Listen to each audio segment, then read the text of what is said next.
eu pretendo nesse vídeo tentar demonstrar como utilizar esse esquema de grade, que é muito utilizado hoje em desenhos principalmente realistas, mas ele também não é utilizado apenas nisso, como por exemplo para ampliar imagens, é bem interessante. Então se você trabalha com muro ou algo assim, porque por exemplo, um quadrado desse aqui ou desse no seu desenho, e se você tiver um na parede em proporção maior, então é possível repassar esse desenho para aquele tamanho.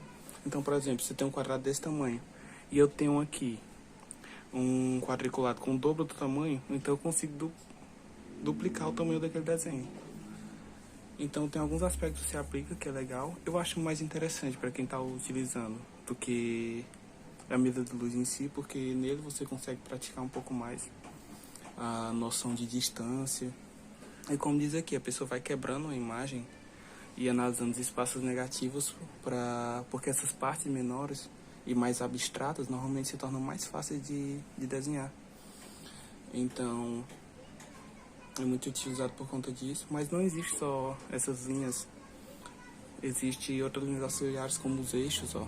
Você perceber que tem um eixo de inclinação, então vai mostrar a inclinação dessa pera, ou até mesmo linhas que a pessoa cria na hora que vai desenhar, que são até mentais. A pessoa realmente não risca, mas cria uma linha imaginária ali, como por exemplo aqui, ó, o tamanho desse pimentão. Eu tracei uma linha imaginária para saber o tamanho dessa cebola, ela é um pouquinho abaixo. E aqui, ó, se traçasse uma linha no caso, em relação ao pimentão, daria para ver que onde começa o talo dele, começa também ao final aqui, no caso, o início dessa cebola. Então, esses ângulos, inclinações, é muito interessante utilizar esse esquema de linhas para isso. Aqui tem alguns tipos, a mais padrão, que vai ver quando for utilizar, olhar na internet, alguns vídeos, vai ser essa, que são esses quadriculados. Mas eu quis trazer essa outra maneira aqui, porque é interessante se você está num lugar que não tem um acesso a uma régua exatamente ali, mas tem algo reto que possa lhe ajudar, que ele é mais simples de fazer as medidas. Por exemplo, você vai traçar uma linha de uma quina a outra e traçar outra linha na outra quina.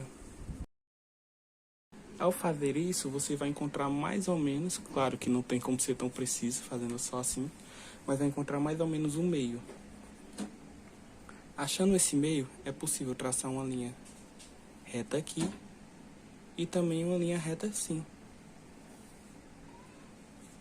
E assim sucessivamente, ó. Se traçar aqui, eu acho o meio novamente, e com esse meio eu consigo traçar a diagonal e a horizontal. E assim eu posso fazer a quantidade de quadrados que eu quiser.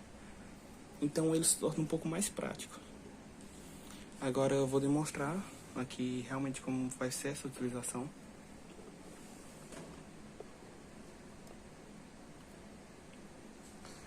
Um exemplo fácil aqui é usar essa linha como parâmetro de distância. Então aqui, ó, ou as formas também. Olha esse formato aqui, ó. A pera encosta aqui no início da linha. Tem a linha vermelha em cima, desce um pouquinho, encosta. Então eu traçaria mais ou menos a pera seria aqui, aquela parte. Agora analisar o formato, olha essa distância. Aqui pra cá é um pouco maior, aqui é um pouco menor. Na verdade aqui até encosta na linha, então eu vou usar isso como parâmetro. Eu vou tentando replicar aquele formato ali, ó. Aí aqui no final ele vem vindo para essa região até que encosta. Aqui no final forma um pequeno triângulo, ó.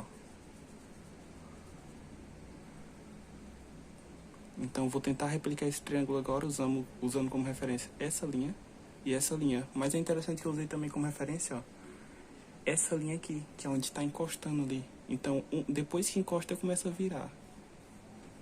E assim eu vou fazendo todo o esboço aqui também, ó. Veja onde é que passa. Ela cruza e encosta na pontinha dessa. Então eu vou cruzar por essa linha e encostar na ponta dessa. Assim que encosta na ponta dessa, essa linha começa a se curvar. Claro que eu estou falando com quadrados grandes, mas se você quiser ser bem preciso, aí você vem para tamanhos diferentes. Então é possível utilizar vários tamanhos e quantidades. Eu acho mais interessante essa, Na verdade, eu acho mais interessante o esboço livre, que no caso eu tentaria buscar a estrutura ali, mais ou menos. Utilizaria de formas geométricas para poder fazer. Mas se você está iniciando, é uma boa forma. Agora aqui, ó, tem um pequeno triângulozinho. É porque a linha não está aparecendo tanto, mas tem uma linha aqui. E aqui tem um pequeno espacinho. Eu vou desenhar só esse espaço, então. Tem um pequeno triângulozinho aqui. Então, isso é uma das formas de fazer esse esboço. Como também vai usar de referencial aqui, ó, as inclinações. Aqui também tem um referencial do tamanho. Lembrando que essa página aqui eu vou tentar deixar um link aí em algum lugar, na descrição, alguma coisa assim. Eu vou tentar disponibilizar. Aqui é o referencial de tamanho, ó.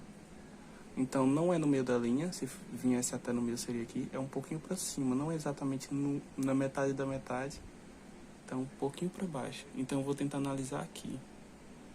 Ela encosta aqui, aqui seria o meio da linha, um pouquinho para cima do meio, então é aqui. Aí eu tento replicar aquele formato. Ignoro que é uma pera, ignoro o que é e tento replicar apenas esse formato aqui, ó. Ele começa desce mais reto, depois inclina um pouco para cá, inclina novamente, até encostar nessa parte aqui na linha. Depois que ele encosta, ele começa a virar novamente. Então agora eu vou dar uma acelerada, já que acho que já deu o suficiente para entender o processo e terminar esse esboço aqui.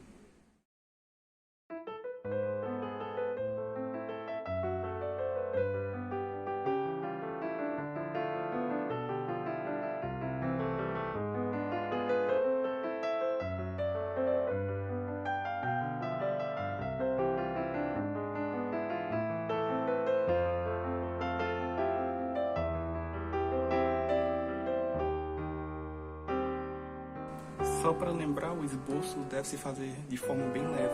Eu estou fazendo forte apenas para que possa aparecer no vídeo.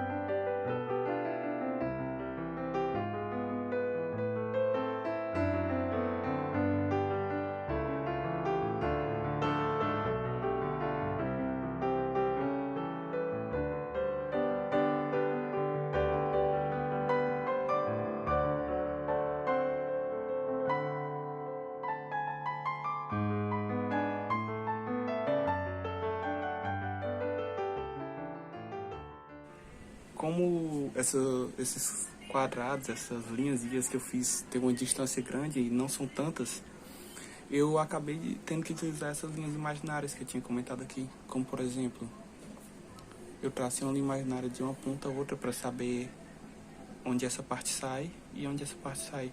Porque senão teria o risco de eu fazer uma parte muito baixa e outra muito alta. Mas isso não vai ocorrer quando você utiliza esse tipo aqui, ó, de grid com mais linhas. É porque eu acabo gostando de um estilo um pouco mais solto.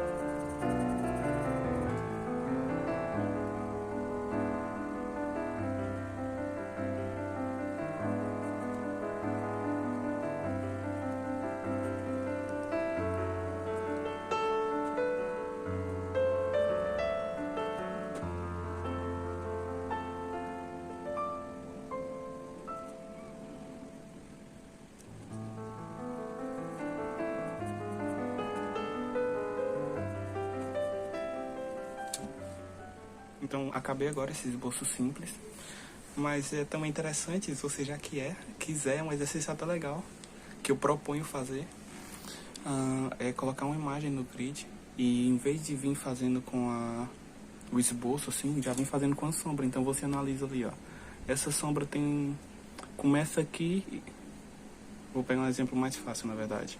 Essa sombra começa aqui, termina aqui. Aí eu sombrearia essa parte do quadradinho, tentando replicar aquele formato. Depois eu olharia outra sombra, como por exemplo esse formato de sombra aqui, ó. Ia fazendo por os tons e pelas sombras. Então eu viria aqui e no quadradinho eu faria isso.